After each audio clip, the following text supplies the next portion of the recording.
हर हर महादेव। शिव शंभो पार्वती पते, हर हर महादेव। बहुत समय पहले की बात है। एक गांव में एक गरीब किसान रहता था। उसका नाम था भोला।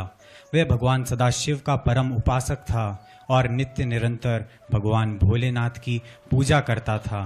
पर कई सालों से उसके खेत में बारिश नहीं हुई। उसी के कारण उसका खेत पूरा सूखा पड़ गया था। उसके घर में अनाज का एक दाना नहीं था। उसके पत्नी और उसके बच्चे अक्सर भूखे रहते थे, लेकिन वह नित्य निरंतर भगवान भोलेनाथ के मंदिर जाता, जल चढ़ाता और उनका पूजन करता और प्रार्थना करता कि हे महादेव, आप मेरी मदद कीजिए। मैं मेहनत तो बहुत करता हूँ पर मुझे उसका फल नहीं मिल रहा है और मौसम भी मेरा साथ नहीं दे रहा है मेरे नाथ। तब भगवान सदाशिव को ये प्रार्थना करते समय उसके गांव वाले उसका मजाक बनाते थे, चिढ़कर उसको बोलते थे कि सिर्फ पूजा करने से फल नहीं मिलता है। तब फिर भी भोले का विश्वास अड़िग था। एक दिन वह अत्यंत दुखी होकर अपने खेत में जाकर बैठा और रोने लगा और उसी क्षण एक संत महात्मा वहां पधारे थे।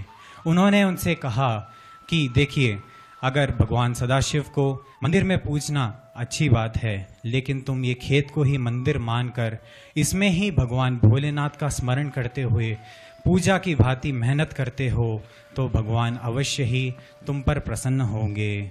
फिर उसी क्षण से भोले को एक नई प्रेरणा मिली और वह नित्य निरंतर उस खेत को सींचने लगा और बेलपत्र चढ़ाकर भगवान सदाशिव को पुकार कर कहता कि हे भोलेनाथ, ये खेत आपका मंदिर है और मैं आपकी सेवा इसमें ही करूँगा। फिर क्या था, वह रोज बिना रुके खेत को जोतता, उसमें बीज बोता था और उसने सींचना शुरू कर दिया उसने।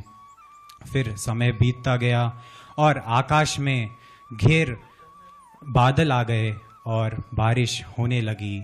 उस खेत में हरियाली पुनः लौट आई और भगवान सदाशिव की कृपा से खूब अन्न आया था। फिर उसके घर में सुख, शांति, समृद्धि पुनः लौट आई। गांव वालों को उनकी भूल का एहसास हुआ। वे भोले से माफ़ी मांगने लगे।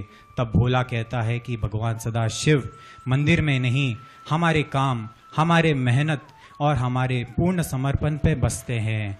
भगवान सदाशिव की कृपा प्राप्त करें।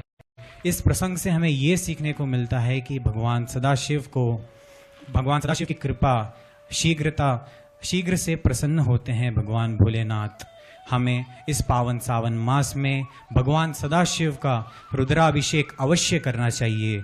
दूध, दही, पंचामृतों सहित भगवान का पूजन अर्चन अवश्य ही करना चाहिए तथा भगवान सदाशिव का पंचाक्षर मंत्र ओम नमः शिवाय, ये मंत्र का उच्चारण अवश्य करना चाहिए।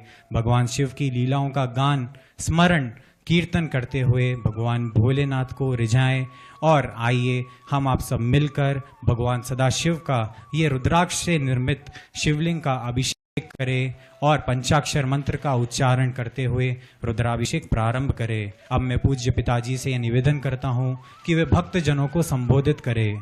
हर हर महादेव।